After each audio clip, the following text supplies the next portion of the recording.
దైవ మర్మములు. సహోదరు భక్త్ సింగ్ గారి అనుభవంలో దేవుడు తనకు బయలుపరిచిన మర్మములను అనుదినము పంచుకొనుట. ఏప్రిల్ 29.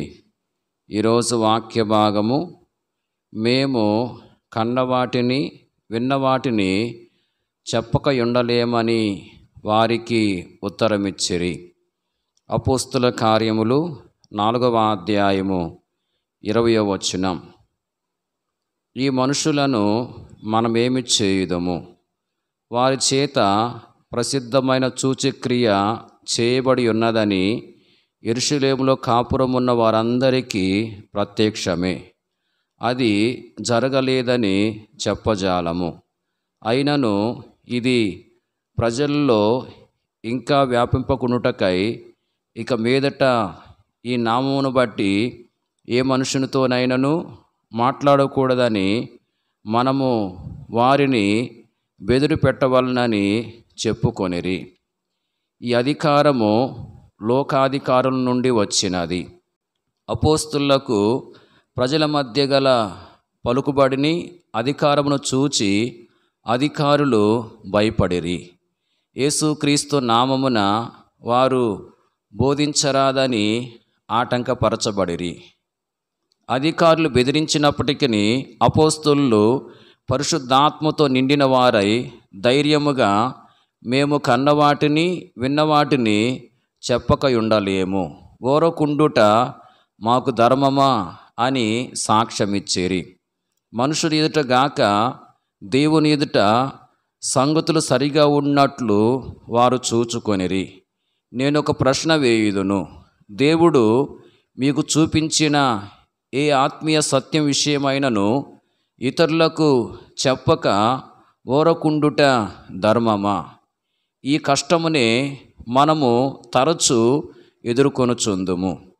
కొందరు సంఘ సభ్యులు పేరుకు మాత్రమే క్రైస్తవులై ఉన్న మరికొందరు కొన్ని సిద్ధాంతములను గూర్చి వారి సంఘముల్లో మాట్లాడరాదని మిమ్ములను గట్టిగా హెచ్చరించవచ్చును. ఆ విధంగా మాట్లాడినచో ఇక ఎప్పుడునూ మా గుడిలో మాట్లాడటకు సమ్మతించము అని వారు అనవచ్చును. అట్టి పరిస్థితుల్లో మీరేమి చేయుదురు? అదే స్థలములో ఇంకా ఎక్కువగా పరిచర్య కొరకు ఆహ్వానింపబడినట్లు, అవును, సంఘములకు కష్టమును కలిగించు విషయమును మాట్లాడమని యుక్తితో జవాబిచ్చేదరా?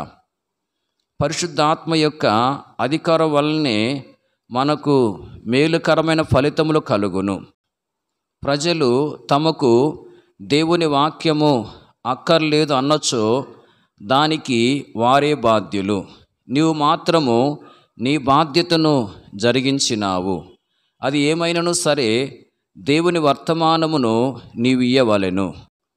దేవుడు నీకేది అనుగ్రహించునో దానినే ఇతరులకు ప్రకటించవలనని ఉద్దేశించి అనుగ్రహించుచున్నాడు. అయితే ప్రేమతోనూ వినయముతోనూ ఆ వర్తమానమును అందించవలెను. దక్షిణ ఇండియాలో ఒకసారి ఒకడు నా యొద్దకు వచ్చి 15 నిమిషముల్లో వర్తమానం ఇవ్వగలరా అని ప్రశ్నించెను. అందుకు నేను, దేవుని వర్తమానమే నాకున్నది, ఈ షరతు ప్రకారము నేను ఇవ్వలేను అంటిని. నా సొంత మాటలు తలంపులు తీసివేసి ఆయన వర్తమానమునే నాకిమ్మని ఎల్లప్పుడూ ప్రభువునకు ప్రార్థన చేయుచుందును. అప్పుడు వర్తమానమును నిరాటంకముగా ఏ సంకోచమును లేకుండా ఆయన శక్తితోనూ పూర్ణాధికారముతోనూ ఇవ్వగలను. Praise the lord.